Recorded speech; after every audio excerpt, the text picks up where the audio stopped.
it's got to be a wake-up call, hasn't it, this for Inter.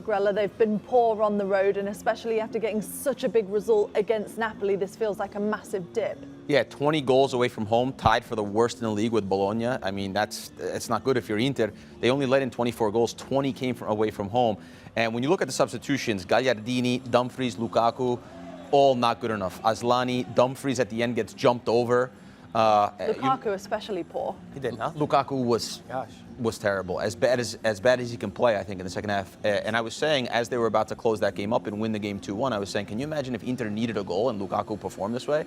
And then the draw comes, and it seemed like it was coming the whole time, but again, Inter had the chance to kill the game off, and they didn't. Yeah. And then that play about the goal, I don't know, I'd like to see it again, maybe because maybe there was something in the initiation and the build-up that we missed. I don't know. That's why our New Year's resolutions were doing this. I mean, so many of us focus on Inter defending, right? And you think that they're coming off of playing the best attack in Napoli, but it comes down to focus. It comes down to moments and concentration, and that is something that we've seen the lack of in Inter. I know this is their first tie, but it's a big one, and it's a momentum killer considering how many things were already going in their way with obviously their last win, and just the way that it feels like the Serie A is starting to open up for those top 4 teams. They really needed maximum points tonight. Do you think they took their foot off the gas because it was against Monza? They were so up for the Napoli game out of the World Cup break, and then coming to play a team that's, 15th in the table? Yeah, I think they were riding high from that Napoli win. It did not look like they took this Monza team seriously. And then you talk about focus,